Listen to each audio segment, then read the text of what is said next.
पिछली वीडियो में हमने एक बात समझी थी। तुम्हारी लाइफ को तुम्हारा टाइम नहीं, तुम्हारी अटेंशन शेप करती है। लेकिन आज मैं तुमसे एक और सवाल पूछना चाहता हूँ, क्या तुम्हारा दिमाग तुम्हारी बात मानता है? सोचो, तुम डिसाइड करते हो कि आज 2 घंटे पढ़ूंगा, बुक खोलते हो और सिर्फ 5 मिनट बाद दिमाग बोलता है यार पहले व्हाट्सएप चेक कर लेता हूँ। फोन साइड में रख देते हो, फिर दिमाग बोलता है कल इंटरव्यू है, अगर फेल हो गया तो। उस थॉट को इग्नोर करते हो, 2 मिनट बाद वैसे आईपीएल का स्कोर क्या हुआ होगा, और देखते ही देखते तुम पढ़ ही नहीं रहे होते, तुम अपने दिमाग के पीछे भाग रहे होते हो। अब सोचो, अगर तुम्हारा दिमाग ही तुम्हारी बात नहीं मानता तो लाइफ को कंट्रोल कैसे करोगे? और सबसे शॉकिंग बात, ये सिर्फ तुम्हारे साथ नहीं होता, ये हर इंसान के साथ होता है। साइंटिस्ट ने इसके लिए एक नाम भी दिया है, मंकी माइंड। बिल्कुल एक बंदर की तरह जो एक पेड़ से दूसरे पेड़ पर बिना रुके कूदता रहता है, वैसे ही हमारा दिमाग एक थॉट से दूसरे थॉट पर जंप करता रहता है। और जितना तुम उसे जबरदस्ती रोकने की कोशिश करते हो,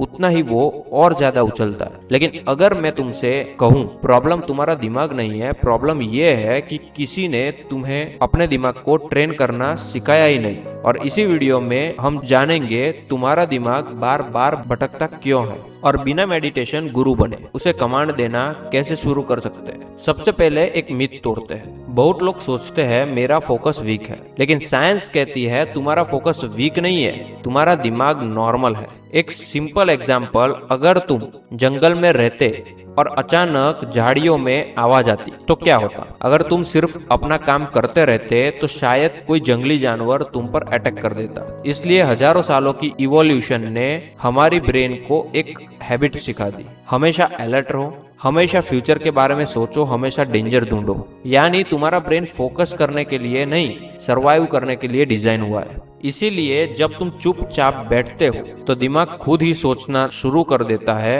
कल क्या होगा, उसने ऐसा क्यों बोला, अगर मैं फेल हो गया तो। ये ओवर थिंकिंग नहीं, ये तुम्हारे ब्रेन का डिफॉल्ट मोड है। और यही पर लोग सबसे बड़ी गलती करते हैं, वो सोचते हैं कि मुझे अपने थॉट्स को रोकना है। लेकिन सच ये है, थॉट्स को रोकना उतना ही इम्पॉसिबल है जितना समुद्र की लहरों को रोकना। असली स्किल थॉट्स को रोकना नहीं, उनके बावजूद अपना ध्यान वापस लाना है। और यहीं से शुरू होता है असली ब्रेन ट्रेनिंग। लेकिन एक और सवाल है, अगर हमारा ब्रेन नेचुरली सरवाइव करना चाहता है तो फिर इंस्टाग्राम, यूट्यूब शॉर्ट्स और मोबाइल नोटिफिकेशन उसे इतनी आसानी से अपनी तरफ क्यों खींच लेते हैं? इसका जवाब छुपा है सिर्फ एक वर्ड में, डोपामाइन। और जब तुम समझ जाओगे कि डोपामाइन असल में कैसे काम करता है तो तुम्हें समझ आ जाएगा कि तुम फोन के एडिक्ट नहीं हो, तुम्हारा ब्रेन रिवॉर्ड का एडिक्ट है। अब तक हमने समझा कि तुम्हारा ब्रेन नेचुरली भटकता है, लेकिन एक सवाल अभी भी बाकी है, आखिर फोन इतना पावरफुल क्यों लगता है? लोग कहते हैं इंस्टाग्राम एडिक्टिव है, यूट्यूब शॉर्ट्स ने दिमाग खराब कर दिया, लेकिन असल में ना इंस्टाग्राम एडिक्टिव है ना यूट्यूब, तुम्हारा ब्रेन डोपामाइन का दीवाना है। लेकिन रुक जाओ, यहाँ एक बहुत बड़ा मिथ तोड़ते हैं। बहुत लोग डोपामाइन को हैप्पीनेस केमिकल बोलते हैं, ये पूरी तरह सही नहीं है। डोपामाइन तुम्हें खुशी नहीं देती, डोपामाइन तुम्हें किसी चीज के पीछे भागने की मोटिवेशन देती है। सिंपल एग्जांपल, सोचो तुम्हारे फोन पर नोटिफिकेशन आई, तुमने अभी तक देखा भी नहीं है, फिर भी हाथ ऑटोमेटिकली फोन की तरफ बढ़ जाता है। क्यों? क्योंकि ब्रेन सोचता है शायद कुछ एक्साइटिंग होगा। ध्यान दो, खुशी नोटिफिकेशन देखने के बाद नहीं शुरू हुई, एक्साइटमेंट तो उससे पहले ही शुरू हो गई थी। यही डोपामाइन का असली काम है, रिवॉर्ड मिलने से पहले ही तुम्हें रिवॉर्ड के पीछे भागना। और सोशल मीडिया कंपनीज इसी साइकोलॉजी को बहुत अच्छी तरह समझती है। कभी नोटिस किया, हर रील्स अच्छी नहीं होती, कुछ बोरिंग होती है, फिर अचानक एक बहुत फनी या शॉकिंग रील आ जाती है, फिर दो नॉर्मल, फिर एक और जबरदस्त। तुम्हें कभी पता नहीं होता अगली स्वाइप पर क्या मिलेगा, और इसी अनसर्टेनिटी की वजह से तुम स्क्रॉल करते रहते हो। मैं तुम्हें लास वेगस ले चलता हूँ। कसिनो में लोग स्लॉट मशीन क्यों खेलते रहते हैं? हर बार जीतते हैं? नहीं। हर बार हारते हैं? वो भी नहीं। कभी जीत कभी हार, कभी कुछ नहीं, और इसी वजह से वो मशीन छोड़ नहीं पाते। साइकोलॉजी में इसे कहते हैं वेरिएबल रिवॉर्ड सिस्टम। यानी जब रिवॉर्ड कब मिलेगा ये पता ना हो तो ब्रेन और ज्यादा एक्साइटेड रहता है। अब ध्यान से सोचो, इंस्टाग्राम, यूट्यूब शॉर्ट्स, फेसबुक, सब इसी प्रिंसिपल पर काम करते हैं। हर स्वाइप एक नया चांस है, हर रिफ्रेश एक नई पॉसिबिलिटी है, हर नोटिफिकेशन एक छोटा सा लॉटरी टिकट है और तुम्हारा ब्रेन हर बार सोचता है शायद इस बार कुछ अमेजिंग मिले। इसलिए प्रॉब्लम सिर्फ फोन नहीं है, प्रॉब्लम ये है कि तुम्हारा ब्रेन अनसर्टेन रिवॉर्ड के लिए वायर्ड है। लेकिन अब सबसे इंपॉर्टेंट सवाल, अगर डोपामाइन और वेरिएबल रिवॉर्ड इतने पावरफुल है तो क्या हम इन्हें हरा भी सकते हैं? जवाब है हाँ, लेकिन फोन से लड़कर नहीं, अपने ब्रेन को समझकर। और अभी मैं आपको एक ऐसी टेक्निक बताऊंगा जो साइकोलॉजिस्ट और हाई परफॉर्मेंस यूज करते हैं। ये टेक्निक थॉट्स को फोर्स से नहीं रोकती, ये उनकी पावर ही खत्म कर देती है। और एक बार ये स्किल आ गई तो पहली बार तुम्हें लगेगा तुम्हारा दिमाग तुम्हारी बात मानना शुरू कर रहा है। अब तक हमने समझा तुम्हारा ब्रेन नेचुरली भटकता है और डोपामाइन उसे बार बार रिवॉर्ड्स के पीछे भगाता है। लेकिन अब सबसे बड़ा सवाल, जब दिमाग में अनवांटेड थॉट्स आए तब क्या करें? ज्यादातर लोग दो गलतियां करते हैं, या तो थॉट्स से लड़ते हैं या उनके साथ बह जाते हैं। दोनों ही गलत है। मैं तुमसे एक छोटा सा एक्सपेरिमेंट करवाना चाहता हूँ। अगले 10 सेकंड के लिए एक सफेद भालू के बारे में मत सोचना, बिल्कुल मत सोचना। क्या हुआ? सबसे पहले वही इमेज दिमाग में आई ना। यही साइकोलॉजी का फेमस व्हाइट बियर एक्सपेरिमेंट है। जितना तुम किसी थॉट्स को फोर्स से रोकने की कोशिश करते हो उतना ही वो और स्ट्रॉन्ग हो जाता है।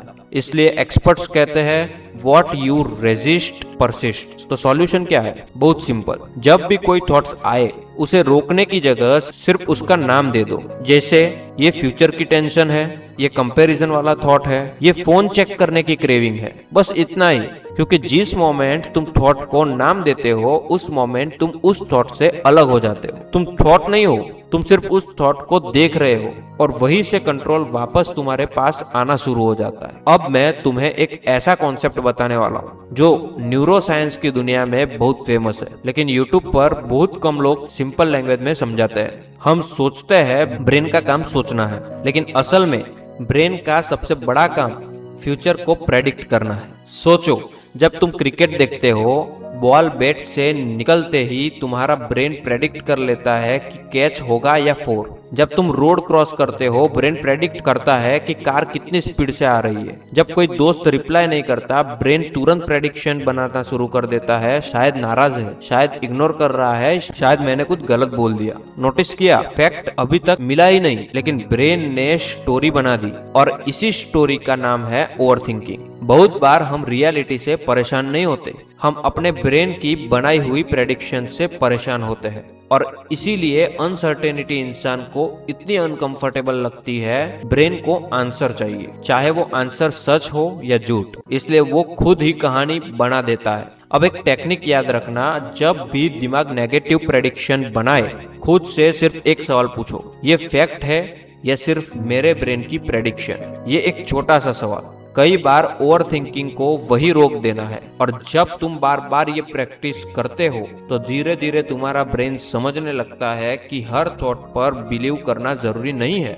लेकिन एक आखिरी चीज अभी भी बाकी है। अगर तुम थॉट्स को ऑब्जर्व कर सकते हैं और प्रेडिक्शंस को चैलेंज कर सकते हैं तो क्या हम अपने ब्रेन की वायरिंग भी बदल सकते हैं? क्या सालों पुरानी हैबिट्स और थिंकिंग पैटर्न्स को बदला जा सकता है? साइंस का जवाब है बिल्कुल। और इसी कॉन्सेप्ट को कहते हैं न्यूरोप्लास्टिसिटी। तो अभी हम डेली ब्रेन ट्रेनिंग चैलेंज करेंगे और फिर अगले वीडियो में समझेंगे कि कैसे सिर्फ कुछ हफ्तों की प्रैक्टिस से तुम अपने ब्रेन को लिटरली रिवायर कर सकते हो। अब तक हमने क्या सीखा? तुम्हारा ब्रेन तुम्हारा दुश्मन नहीं है, वो सिर्फ अपना काम कर रहा है। वो थॉट्स बनाएगा, प्रेडिक्शंस करेगा और तुम्हें रिवॉर्ड के पीछे भगाएगा। लेकिन एक चीज उसके कंट्रोल में नहीं है और वो है तुम्हारा रिस्पॉन्स। इसलिए आज से सिर्फ 5 मिनट की ब्रेन ट्रेनिंग शुरू करो।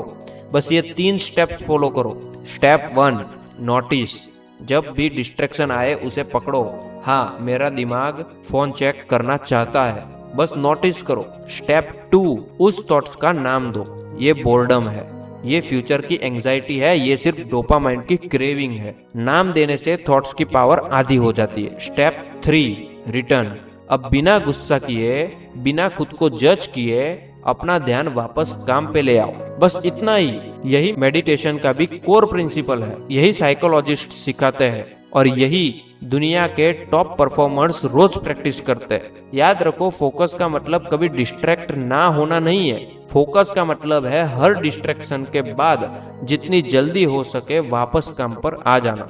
और इसीलिए मैं तुम्हें एक चैलेंज देता हूँ, अगले 7 दिन हर दिन सिर्फ 5 मिनट ये ब्रेन ट्रेनिंग करना। और अगर तुम ये चैलेंज एक्सेप्ट करते हो तो कमेंट में सिर्फ एक शब्द लिखो, कमांड। ये कमेंट मुझे नहीं, अपने ब्रेन को दिया हुआ तुम्हारा पहला कमांड होगा। और अगर तुम science based self improvement videos पसंद करते हो तो चैनल को सब्सक्राइब जरूर करना, क्योंकि अब हम और भी गहराई में जाने वाले हैं। मैं इस वीडियो को एक बहुत सिंपल लाइन के साथ खत्म करना चाहता हूँ। तुम्हारा ब्रेन तुम्हारी जिंदगी चलाता है, लेकिन उस ब्रेन को ट्रेन करना तुम्हारी जिम्मेदारी है। आज तुमने एक बहुत इंपॉर्टेंट बात समझी, हर थॉट सच नहीं होता, हर इमोशन परमानेंट नहीं होता, और हर डिस्ट्रैक्शन को फॉलो करना जरूरी नहीं होता।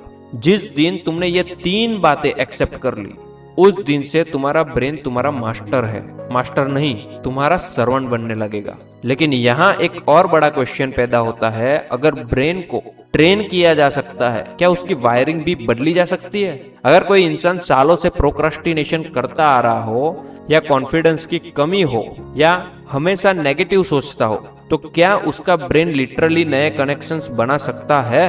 जवाब है हाँ। और ये कोई मोटिवेशनल बात नहीं, न्यूरोसाइंस का प्रूवन कॉन्सेप्ट है। इसे कहते हैं न्यूरोप्लास्टिसिटी। अगले वीडियो में हम जानेंगे ब्रेन की वायरिंग कैसे बनती है, हैबिट्स दिमाग में कैसे स्टोर होती है, और सिर्फ 30 दिन की प्रैक्टिस से तुम अपने ब्रेन को नए तरीके से काम कराना कैसे सिखा सकते हो। और यकीन मानो, जब तुम न्यूरोप्लास्टिसिटी समझ जाओगे तब तुम कभी नहीं कहोगे मैं ऐसा ही हूँ, क्योंकि तुम्हें पता चल जाएगा इंसान की सबसे बड़ी सुपर पावर टैलेंट नहीं, अपने दिमाग को बदलने की एबिलिटी है। मिलते हैं अगले वीडियो में।